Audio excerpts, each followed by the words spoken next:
Hey, a song and a band that was really important to my childhood was, well, actually a couple bands, but the group I'm talking about right now is Peter, Paul, and Mary.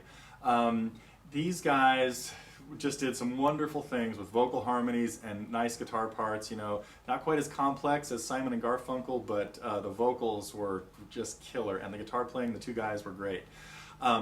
And I want to talk about a song that really was written for them by John Denver, and they did such a great job rearranging it and turning it into something way more elaborate than John had conceived of and envisioned and even recorded. So John's version, the song I'm talking about is "Leaving on a Jet Plane," and John's version, which was on I think his first album, probably Rhymes and Reasons in probably 1968 or something like that.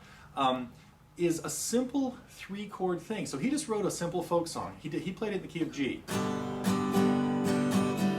don't know if I can sing it in any of these keys. All my bags are packed, I'm ready to go. I'm standing here outside your door. I hate to wake you up to say goodbye. That's how John's version went, and every line was just that. G, C, G, C, G, C, D, or D7, doesn't really matter. A very simple 1-4-5 song. So if you want to play John's version, this is the real campfire version. You just strum those chords and you sing the song. It's great.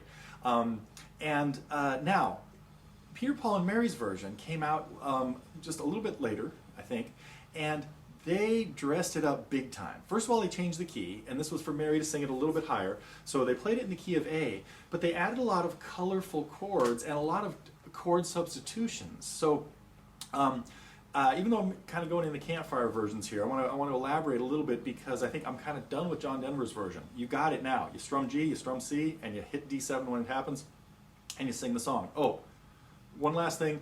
In John's version, when he finished the chorus, he always had a couple extra measures of D7. Having listened to this just recently, I think he actually played it in a drop D tuning, and he had some nice little picking going on the D chords, some little messing around with things, and you could hear the drop D in the bass, which means he's playing the G chord. Well, I'm not going there right now.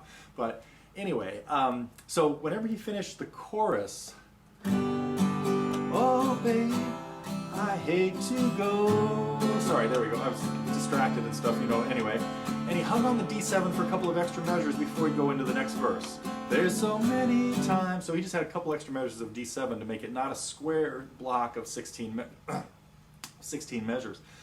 Okay, back to Peter, Paul, and Mary's version.